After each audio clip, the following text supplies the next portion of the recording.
Pagkatapos ng pananalasa ng Bagyong Tino sa bansa, isa na namang bagyo ang inaasahang papasok sa Philippine Area of Responsibility ngayong weekend. Dahil dito, inaprubahan na ni Pangulong Ferdinand Marcos Jr. ang naging rekomendasyon ng NDRRMC para sa deklarasyon ng State of National Calamity. Ayon sa Pangulo, paghahanda na rin ito lalo't posibleng isa sa ilalim sa Super Typhoon category ang Bagyong Uwan na nakakapaminsala sa maraming rehiyon. Si Graciela Corazon magbabalita. Rekomendasyon ng NDRRMC na isailalim ang bansa sa State of National Calamity bunsod ng Bagyong Tino at Tropical Storms 1, inaprubahan na ni Pangulong Ferdinand R. Marcos Jr.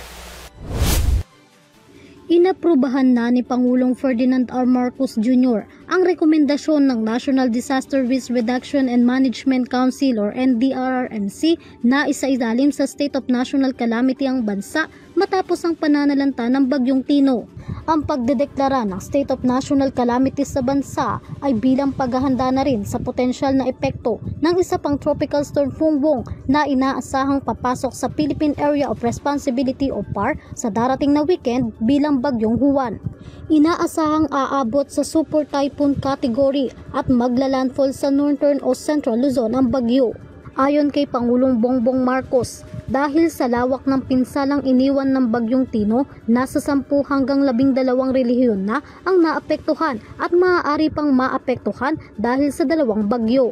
Kaya naman pumayag ito sa rekomendasyon ng MDRRMC upang matiyak ang kaligtasan ng publiko. Of the scope of shall we say problem areas that has been hit by Tino and will be hit by Uwan, there was a proposal from the NDRMC which I approved that we will declare a national calamity because ilang regions na yan there will be almost 10 regions, 12 regions that will be affected.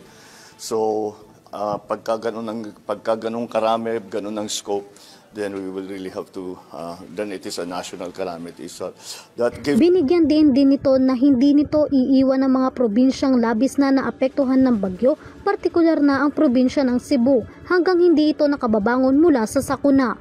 Patuloy rin ang isinasagawa nitong relief at recovery activities para sa mga apektadong probinsya. Sa response natin sa Typhoon Tino, mabigat talaga ang pagkatama sa Cebu.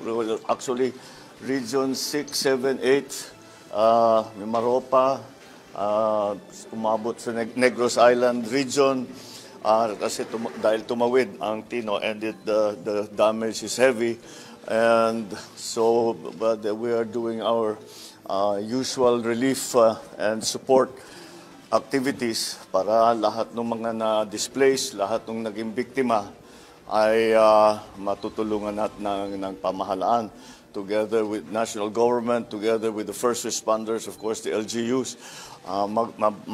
Maayos naman. The only problem is that napakalakas ng Tino.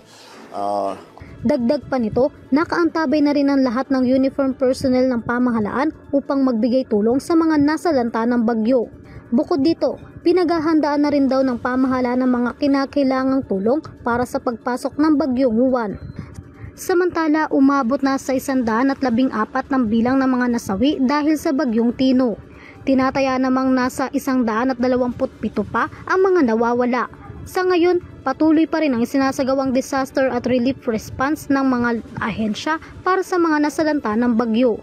Para sa EuroTV News, Graciela Corazon sumasaludo sa bawat Pilipino.